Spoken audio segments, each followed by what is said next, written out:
Welcome to Mindfully Integrative Podcast with your host, Dr. Damaris G. Mindfully Integrative is a podcast discussing ways toward mindfully incorporating integrative health into our lives. This podcast will have informative resources, fun topics, interviews, and discussions relatable for today with a true mindful perspective in a mind-body, holistic life approach. Hi, how are you? This is Dr. Damaris Maria Grossman, and this is the Mindfully Integrative Show. Today we have an amazing mindful chat with Dr. Fleet Mall. He is the founder of the Heart Mind Institute. He is an author, award-winning author, and he has many things to discuss with you, and I can't wait for you guys to learn more. Thanks so much, Dr. Mall, for being on. Happy to be here. Thank you for having me. So I really want you to, obviously talk about your research, but also talk about your books and things that you have been doing. I call the integrative health space, but really a holistic whole health approach. And first, let's see, how did you kind of get into this? Before, you were in a researcher, what did you do that got you to really dive into this? Or your area of focus?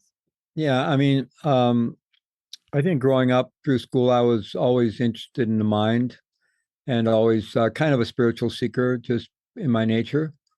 And I grew up in a Roman Catholic family in the Midwest, and the kind of family joke, kind of the semi-serious, they thought I was going to be a priest, but I didn't go in that direction. I actually became a Buddhist priest later on, but I didn't become a Catholic priest. Oh. But, I came of age in the 1960s and, kind of angry young man with a big hole in my gut, trying to fill that with all kinds of experiences and, came out of an alcoholic family. And so I just went headlong into the counterculture and all the craziness of the time. And so, I had kind of a very mixed life for a long time where I was always a spiritual seeker, but I got involved in all the drug, sex, and rock and roll and all the craziness of that era, the anti-war politics and all that. And ended up as living in as a expat, kind of just was fed up with living in the country. I was very caught up in this kind of very polarized us versus them thinking, and ended up traveling internationally, living in South America and as an expat, and fell into small time drug smuggling as a way to live outside the system, and justified that with all this us versus them thinking.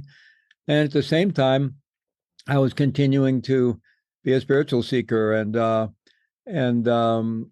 eventually led me to get a master's degree at Naropa University, where I did a 3-year clinical training program in Buddhist and Western psychology and psychotherapy.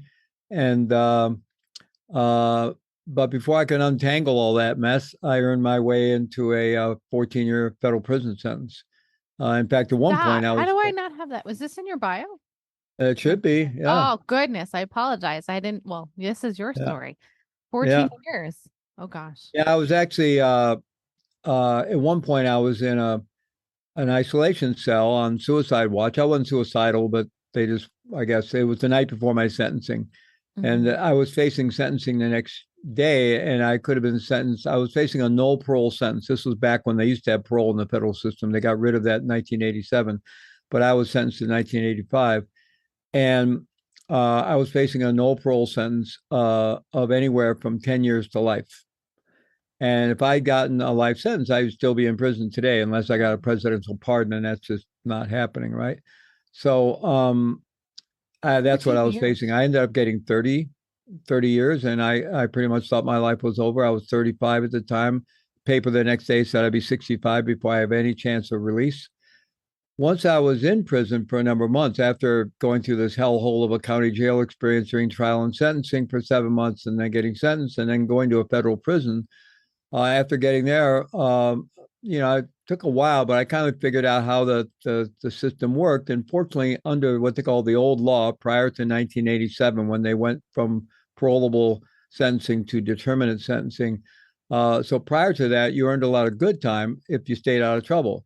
So I figured out that if I stayed out of trouble on that 30-year no parole sentence, I would be able to be released at about 18 and a half years, but not before that. Whereas if it had been a parolable sentence, you go to the parole board starting after you've served 1/3, right?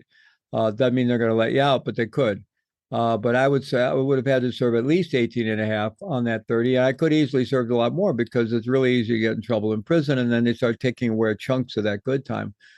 Then it took I appealed my case. I didn't feel I was guilty of one charge, which carried the no parole sentence. I would have gladly pled guilty to being involved in the smuggling I was involved in and put myself at the mercy of the court for sentencing. But this no parole sentence, I didn't really feel I was guilty of it, and so that's why I went to trial. Anyway, I appealed that conviction, and on appeal, they ended up dropping off one count. I had an aggregate sentence that amounted to 30, made up of different pieces, 5 different counts. So they knocked off one that reduced it to 25. And then, and that took about 3 years. So at that point, then I knew if I stayed out of trouble, I'd serve 14 and a half, but possibly half would be served outside, which I did. I served the half outside, half in a halfway house and half of it in under house arrest. But I was in federal prison for 14 years. That's from 1985 to 1999. Mm-hmm. You make it sound like it's nothing. Well, no, it was hardly nothing. It's been a long time. I remember when I'd been out for 14 years, I've been out, or even 15, when I've been out longer than I was in. And time has gone by a lot quicker since I've been out than it did when I was in, to say the very least. But I've been out now for, going on 23 years. So it's a long time ago. But obviously seminal experience in my life, and it really influences a lot of the work I do today. I mean, my big part of my life is still being in a very active role with the nonprofit I started when I was in prison some 33 years ago, called Prison Dharma Network. It's also known as Prison Mindfulness Institute, and has other divisions called Engage Mindfulness Institute and Center for Mindfulness and Public Safety. And we bring mindfulness to at-risk incarcerated and returning adult and youth citizens. We're bringing mindfulness to the correctional officers, probation parole officers, police, judges, public defenders, prosecutors, other first responders. And so that's a big part of my life, still, the work through the nonprofit. And so it was a seminal experience for me. And also because when I got locked up, I've been doing deep work for a long time. I'd already been trained as a Buddhist teacher, and I'd gotten a master's degree, a clinical training as a psychotherapist. And that begs the question, well, why did I still end up in prison? Well, suffice it to say, I was doing a lot of compartmentalization, and I had a lot of shadow stuff going on. I hadn't resolved all the tangles of what I went through with my childhood and the counterculture and all the rest of it. And I knew all that, the crazy, and it had to stop. But there was a lot of cognitive dissonance around getting very deeply involved in a Buddhist path and being trained as a Buddhist teacher, and still having that shadow life going on. And when I spent a lot of my time in retreats where I was just deep in practice. But when I was outside of that, the cognitive distance was there. I was self-medicating around it with alcohol and drugs. So I just kind of crazy split life. And I knew it had to end, but before I managed to untangle it on my own, actually, I did kind of begin to untangle it, but others who I'd been involved with had continued. I stopped, they continued. And when they got in trouble with the law, they decided to invite me to the party. And so I ended up being indicted. But at any rate, I came in with a lot of training, and it's still a horrific experience on so many levels. I can only imagine. No worries. And at the same time, it was like my monastery time or my ashram time, because, when I got locked up, I knew the jig was up, and I really had to, focus on cleaning up my life and taking advantage of all the good I'd received in my life, even from my family of origin, and all the training I'd received, my spiritual teacher and my clinical training and my training as a Buddhist practitioner, as a teacher. And when I got locked up, my son was 9 years old at the time, and I was absolutely devastated over what I'd done to him, because I finally had to face it. All those years, I actually thought of myself as a good father. I loved my son. I'm a good father. And I was a horrific, I was putting him at risk constantly by being involved in that. Mm-hmm. And he ended up having to grow up a good part of his life without a dad. So I was devastated by that. I hit that wall and went through a real dark night of the soul. And I became absolutely dedicated, committed to extricating all the negativity out of my life and really focusing on, I had no surety that I would survive that prison time at all. I mean, initially I thought I was going to be there for 30 years. And But even after I knew it would be less than that, I still had no surety that I would survive my time, even up until near the end, because people were dying there. I mean, I did my time in a federal maximum security federal prison hospital where people did die of violence, but mostly they were dying because the patients who were there for treatment, for medical treatment, they were dying of cancer and AIDS and liver disease, and I saw healthy prisoners who were in the general population, like myself. I was part of what they call the work cadre or general population, who were there to help run the place. You know, working in housekeeping or food service, or up in the hospital as an orderly, or in the welding shop, whatever. I ended up teaching school for 14 years because I had an education. So my 9 to 5 job, Monday through Friday, for 14 years was helping other prisoners learn to read or earn their GED or study for correspondent college courses. Also taught English, ESL classes, things like that. That was my day job. Um, so I just became radically dedicated to leave a better legacy for my son than just, his dad went to prison or even his dad died in prison. Mm-hmm. I was just really trying, how can I show up here and serve? And I'd received so much from my teachers and here I was thrown into this kind of hell realm where there was so much suffering. I mean, I'll never forget the first day I arrived at that federal prison after being in this really hellhole of a county jail, just complete chaos for 7 months where I could barely sleep, but I was still practicing meditation intensively.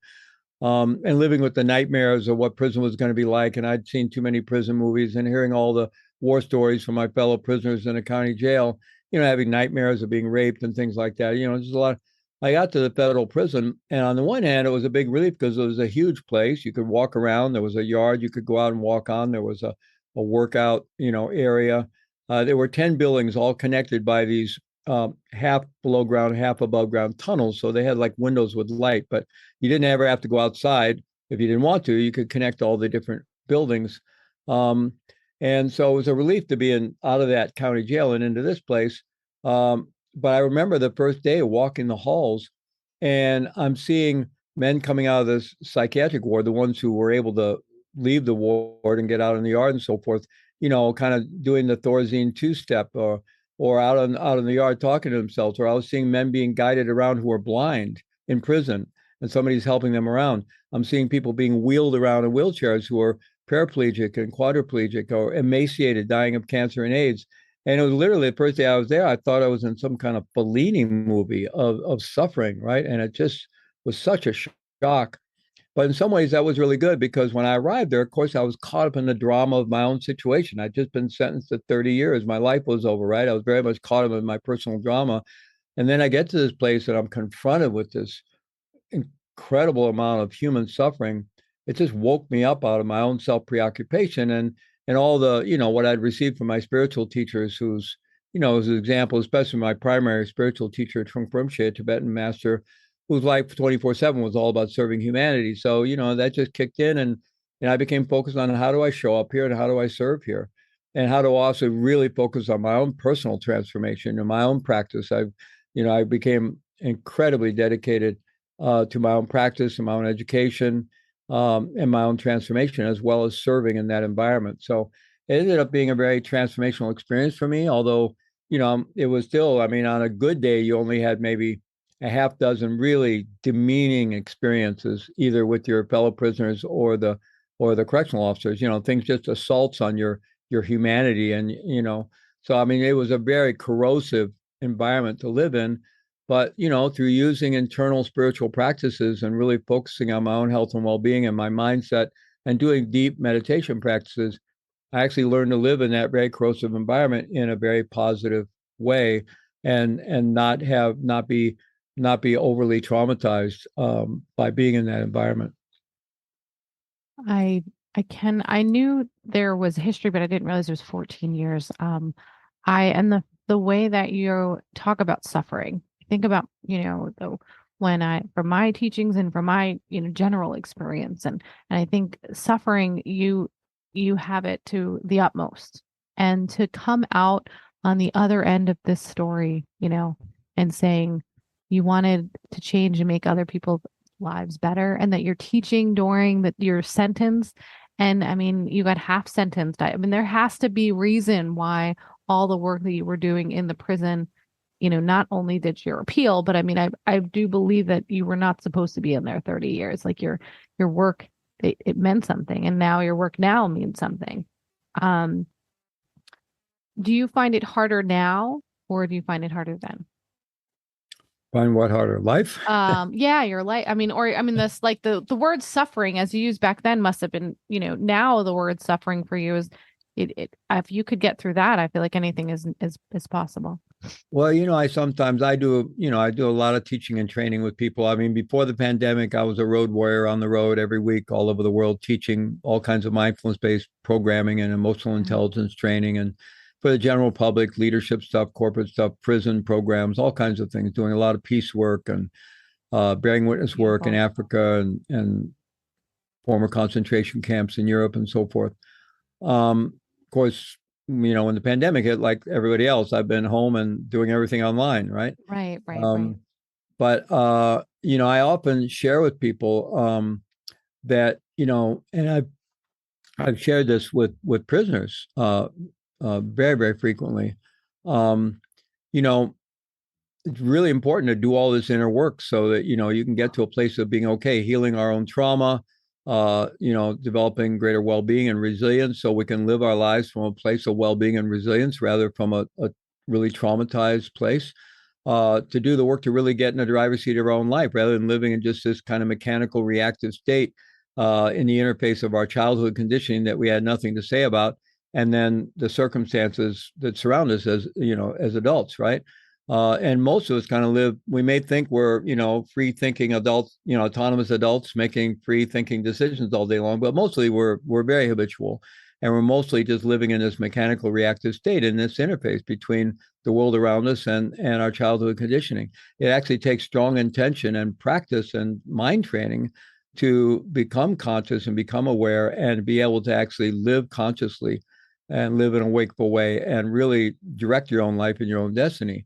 And I said, but even when you do all that work, that doesn't mean suffering is, you're not going to continue to suffer. In fact, in some ways, the more prepared we become to take on life's challenges, it seems in some way life gives us even greater challenges. And we get called into serving. But since I've been out, or even, before I got out, along with the process of incarceration, I lost my first and core spiritual teacher, Chogyam Trungpa Rinpoche, early on in my prison years. I went to prison in 1985. He died in 1987. That was very devastating. And then, I was very hopeful, and especially once I knew that I was going to have to serve 14 if I stayed out of trouble, and I did manage to, although it was, a lot of it was by hook or crook. I mean, I had always had strong intentionality. I wasn't looking for trouble, but it's easy for trouble to find you, even when you're not looking for it when you're in prison. So it's kind of like a powder keg, and I lived on a unit designed for 50 people, and it had usually about 185 men and no air conditioning. And, there was some kind of, conflict waiting around every corner if you weren't really mindful and awake and so forth.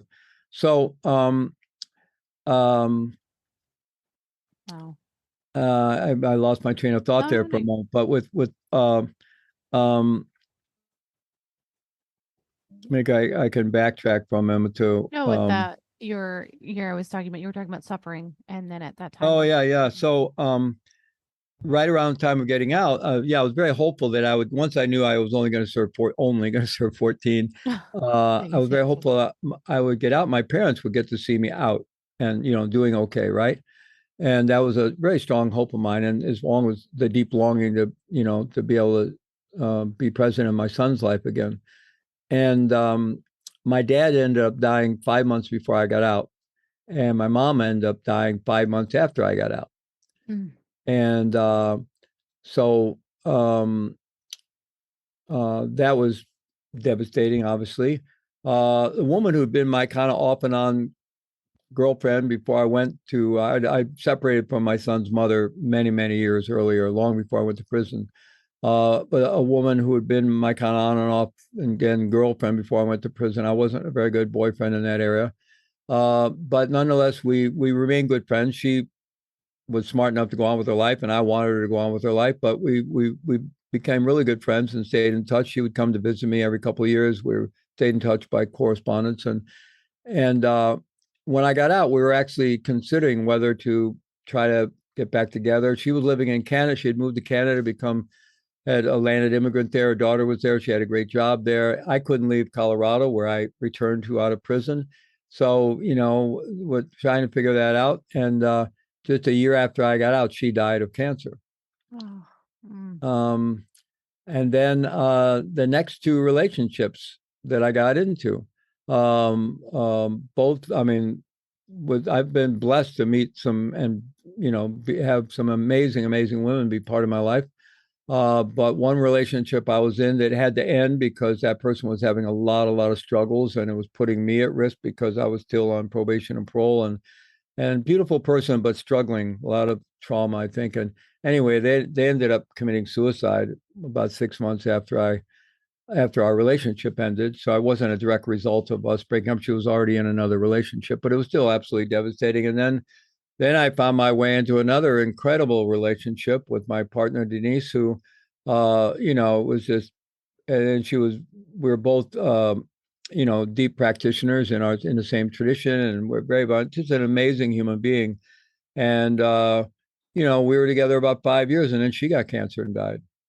So, you never know what's going to unfold. I feel very blessed today. I didn't know if I'd ever be in a relationship again. I'm married, and I'm to Sophie, and an amazing woman, and I'm the love of my life. And I'm so happy to share my life with her. So, that's wonderful, but life is very uncertain, and everything's, we're constantly trying to, solidify ourselves and solidify life and get it, okay, now it's going to stay this way, but it's not like that. Life is, completely groundless and impermanent. And so, but fortunately, the mind training available in the mindfulness movement and in the deep contemplative traditions underlying that, or where that was sourced from, provide practices where we can transform our mind, our way of being, and our consciousness, such that we're able to actually make peace with that impermanence and that groundlessness, and actually thrive in it and find energy and joy in it, right?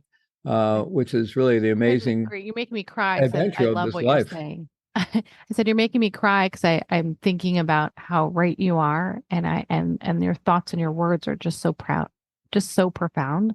I think about how mindfulness for me has changed my whole life, and I think my struggles were hard. Your story is 100 times harder than mine. Well, it's But all relative, it's all right, suffering. When but we're there, it's painful. no, but the strength that you're describing that we have available to us within um is there, that people need to know that that the practice is part It's of what absolutely helps us there. heal. Each one of us has an unconditional, inherent reservoir of strength and courage and compassion. And my Tibetan teacher called it basic goodness. And when we get beneath all the noise and, all the conditioning and all noise through using contemplative means to get into the depth of our being, we can have that experience of realizing that, no, I'm not broken and I don't need fixing. I'm completely complete and whole. And I am innately good, and I'm connected to the world, and life is good, and I'm good. It's not just a thought. We have that experience through these practices, and that changes everything. We still got to deal with all the challenges of life, and but it really shifts everything, because we're not living from those lives. All of us were told in one way or another growing up that we're not enough, or we're broken, or we need fixing, or what have you. I mean, Dr. Mall, I feel like your words are there, your legacy. I know that you had said, you wanted something more than, just to get out of prison, right? Or, and get through. You're showing and making legacy and change because you're making impact in so many people's lives, even past all of your struggles. And each of these stories that you're saying are not just one-off things. Like prison is one, a death of loved one, but a death of a few loved ones, and then the relationship with your family, like all of those aspects. One person sometimes can't even handle one of those. And I hope that someone listening or can understand that we can get through these parts and these things, and it's a work in progress, but obviously you've been doing the work for years. And I find you an amazing man. I'm crying, right? I'm thinking about it, and I'm starting to get a little I'm very emotional thinking about how much work you've done on your own self, and how much now you can guide other people. And I think that that must have taken so much of you, you know what I mean, yourself, to go and then to be beyond a teacher. Because I feel like you're not even a teacher, you're almost like ascended here. Yeah, and on some level, in my life, it feels choiceless on many, many levels. And I realize all kinds, people make all kinds of choices, but and I certainly have made some unfortunate choices in the past, and made some much better choices more recently in my life. But in some ways, the direction of my life does. I mean, it may sound heroic to people, but it doesn't really feel heroic to me. It feels more choiceless, and I've been given so much by so many people. And really, my understanding of life today is that it is about training. I'm training to be a human being, and I'll be doing that training until I die, and in some sense training to die. Always, how can we keep emerging as the best version of ourselves? Not that there's anything wrong with the current version, but we're like any life form, we're designed to grow and thrive and evolve, right? We're not designed to be static, right? So, and that really is an important distinction there, because sometimes when people think about making changes in their life, and the whole kind of idea of self-improvement can come from a place of lack. Like, I'm not okay the way I am, but if I do all these things, I'll improve, and then I'll be okay, and I'll be lovable and acceptable, and I'll be okay.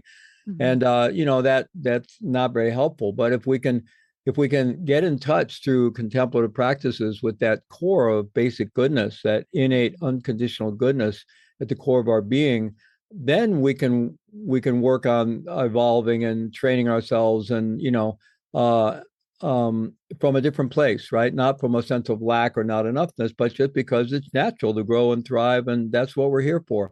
And so, I never feel like I'm training to get to some point and then I'll be ready to live my life. No, I just think of life. That's what life is. Like, every moment is an opportunity to keep growing and opening, and become more loving and more compassionate and more awake, and less driven by, unconscious shadow stuff. And and that just seems to me about what life is, the journey is about. And it makes life an incredibly exciting journey, really. Do you feel like you are without, is your life without anything at this point? I mean, relationship wise, or like everything that you've been through, do you feel like you are without something, like you're missing anything at this point? No, I don't. I feel a real sense of fullness and richness to my life. Through mindfulness practice, and then going deeper into some of the contemplative traditions. Ultimately, we can have experiences kind of blow all the noise, and into some realms that sometimes people describe as non-self, or something beyond the self, or experiences of some kind of core of a witness that's not the small self at all, or experience what sometimes people call ego dissolution through various experiences. Or it can really just be our sense of self expands so much that it's no longer about me. It's like being connected with the whole world, and your locus of decision making, your orientation, what's important to you and how you make decisions, is now not just about you, not about myself, but it's about the whole world. The idea of kind of the ecological self, right? Where so you can think of it either as a kind of dissolution and just deconstruction of the small self, or you can think of it as an expansion to where it the idea of a individuated self doesn't really seem that relevant anymore. And of course, we still, as long as we're alive, we still live in a body and need to orient, but we can have those experiences, and they connect us more profoundly to our life, right? And it's like everything. I mean, it's just like you go outside, the colors, the greenery, the flowers, it's all brighter, it's more vivid. I mean, life just shows up in a really powerful, magical way. The less caught up we are in maintaining that small self. Am I okay? Do people love me? Am I going to be okay? Am I going to get what I want? What's going on with me? What do people think about me? That crazy conversation that goes on between our ears, which today from neuroscience we know is connected to an overactive default mode network. And we know that mind training helps to make a shift from there to, at least in simple neurobiological terms, to the task positive network, and they're kind of mutually inhibitory. So the more we become focused, then that noisy part of the brain quiets down a bit, and we're able to stabilize attention and then go into deeper and deeper levels of awareness and become more embodied and more connected. So it's just a never-ending adventure, like and from that perspective, life is still has suffering and still painful. We still experience loss. All the things that are going on in the world today that are so upsetting. With climate change and species destruction and wars and and refugee crises and violence. It's all just heartbreaking. And at the same time, we can still live life from a place of the great adventure of becoming more awake, more conscious, more loving. Oh my gosh.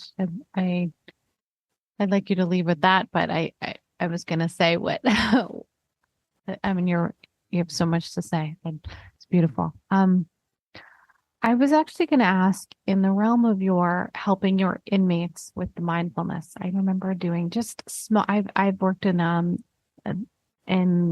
doing a couple classes in mindfulness for inmates and women and some veterans with a nonprofit local to me. And I'm thinking about the work that you do with that has probably been so profound and just so helpful for them because you were able to get past your suffering, but also learned through your teachings, and then to bring that teachings to others, just basic mindfulness. It's not even basic. The word basic isn't the right word, but did you find that to be, because this is a nonprofit that you also have? Is that the Heart Mind Institute, or is that? No, the Heart Mind Institute is actually a for-profit company. That's right. I do all my online seminars on a big part of my life today. I have kind of these two parts of my life. I have a little nonprofit work, which is the whole prison work, criminal justice, public safety work. And then I have the for-profit part of my life where I do consulting, and I'm a seminar leader and training. And mostly what we're doing there is online courses. I have a lot of online courses. That's at heartmind.co. And I do a lot of online summits. We do these big summits that are free. So we're reaching tens of thousands of people, and we cover the cost by offering people can have lifetime access to the recordings of the videos and so forth. So it works out. But we're able to do these amazing events. We're doing about 6 a year now. And our biggest one so far, I think, reached 65,000 people, and the smaller ones reached 30,000.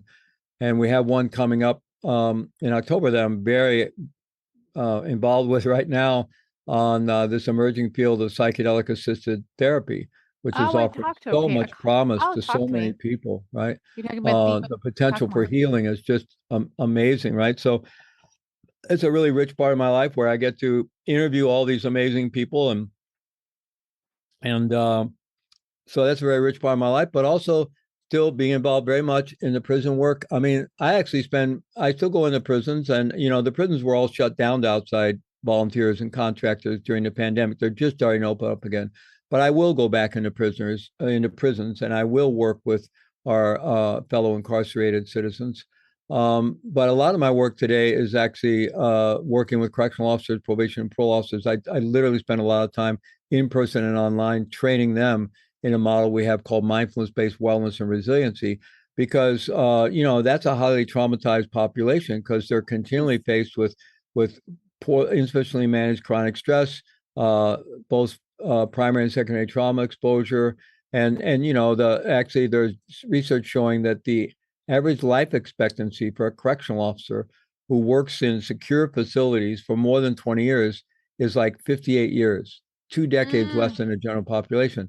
And they're dying of all the chronic stress related ailments, as well as suicidality. And so there's a lot of trauma in that world. And we have our correctional facilities where you have the prisoners and the incarcerated folks, and you have the staff, and they're just continually re-traumatizing each other.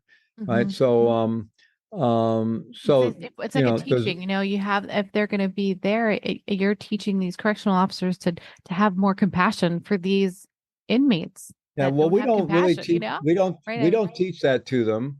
No, not compassion. We I apologize. I'm using the wrong word here. I would love to, but it wouldn't be well received. But no, we're teaching them how to take good care of themselves and how to develop self-compassion, because we know if they become mindfulness practitioners and have more compassion for themselves, they're inevitably going to become more compassionate with other human beings. Right? I think in turn, that's where I was coming from. I say compassion, but yes, you're right. You're teaching them their inner work. But it's important for people to realize that everybody who ends up in prison, and there are some people in prison that have done absolutely horrific, heinous things, but the vast majority of people in prison have not done those really horrific, heinous things. But even the ones who have, they just acted out of their own suffering. I mean, only, hurt people hurt people. And, and the more heinous the things they did, I'll guarantee you'll find more heinous damage in their own childhood, really serious childhood abuse. But actually, the amount of prison, if you looked at the whole prison population, the percentage who experience either physical, emotional, or sexual abuse as children is off the charts. I mean, it would probably be 70%, and so people are kind of programmed by their childhood trauma and suffering to end up in our criminal justice system. So people need to realize that everybody that's in our criminal justice system, in our prisons and jails and on parole, that they're all just human beings like us, and are suffering human beings, and are human beings who perhaps suffered even more than we have in their childhoods and be highly traumatized. And sure, they have to be held accountable, but demonizing them and thinking we can throw them away not only doesn't work, because they're all going to come back out. That 97% of prisoners will be released someday. But they're human beings just like us. And when I go into prisons, I want them to get two things. I want them to get, and they do, because it's who I am and how I genuinely feel and see the world. I want them to get that I realize that for the most part, they've been victimized by their own lives. They've suffered tremendous trauma. The criminal justice system is very unjust. Whether by intent or default, it ends up being very racist in its sentencing disparities and so forth, and prosecution disparities.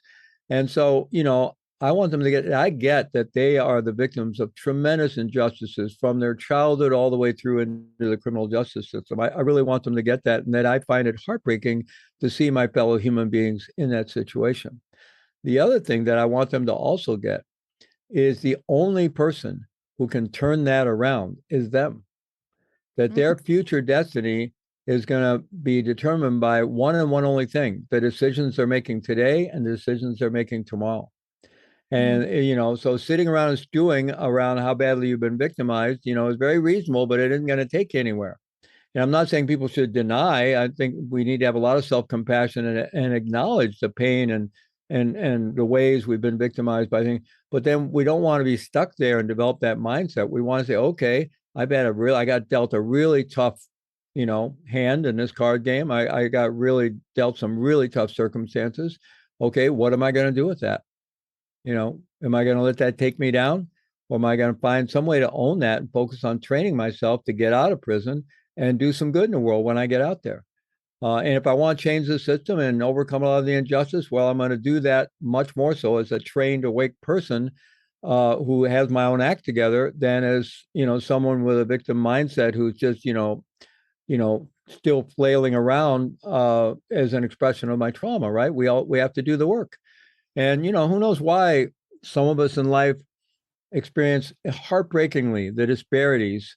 I mean, all human beings suffer, right? It's no small thing being a human being, but the disparities of the amount of suffering, and especially childhood trauma and so forth, that people experience around where they're born, the color of their skin, their sexuality, their gender, all kinds of things. It's heartbreaking, those disparities. And,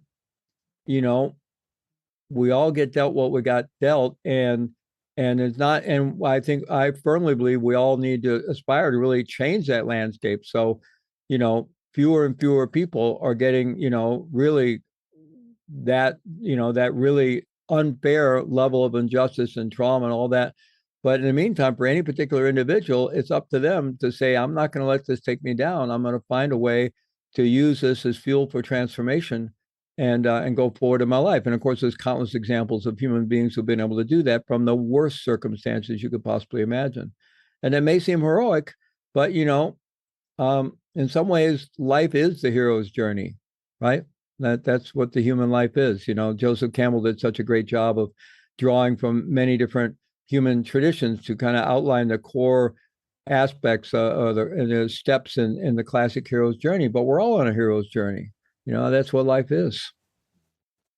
I think your transformational words and the ripple effect and the thoughts that you are conveying are so important for those that one person may hear this conversation and think that their suffering is bad or that they can't get past whatever is going through for their bad day or their bad event.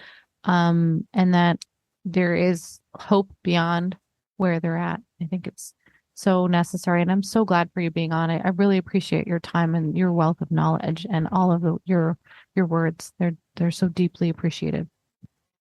Well, thank you very much for having me. And I'm really happy to have the opportunity, humbled to have the opportunity to connect with your audience. And I hope I may have shared whatever I've shared. I hope it can be of benefit to someone. It definitely is. And I think there's so much more to be said and a pause for you. I feel like I need like a big pause, but how can those reach you and how can they get a hold of you, Dr. Mall? Sure. Well, the easiest place to begin is with my basic website, which is fleetmall.com. And from there, you can find your way to a lot of the other things I do. But we mentioned Heart Mind Institute. That's heartmind.co. And people want to find out about my Radical Responsibility book. That's radicalresponsibilitybook.com. And then if people are interested in the prison work that I do, prisonmindfulness.org is all the work that we do with incarcerated youth and adults.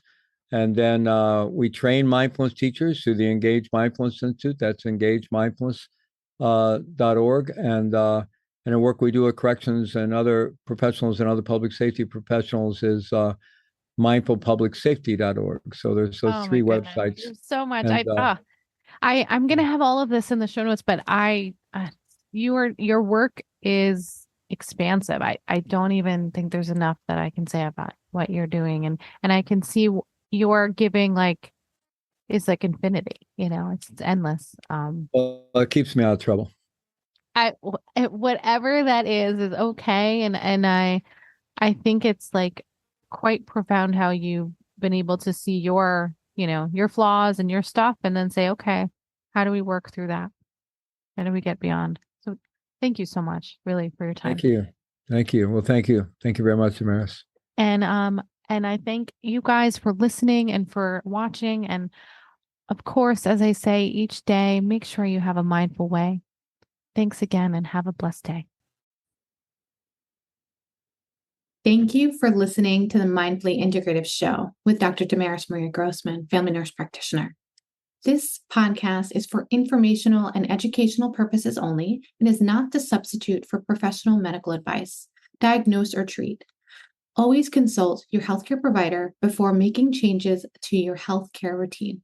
Make sure to subscribe so you don't miss an episode. If you enjoyed our show, please support us by leaving a mindful review on Apple Podcasts or your favorite streaming platform. Interested in being a guest or more information? Email us at info@mindfullyintegrative.com. For resources mentioned in the show, visit our website at www.mindfullyintegrative.com. You can also connect mindfully with Dr. Damaris on her social media links found on the site. May your strength and peace guide you to find a mindful way every day. Namaste.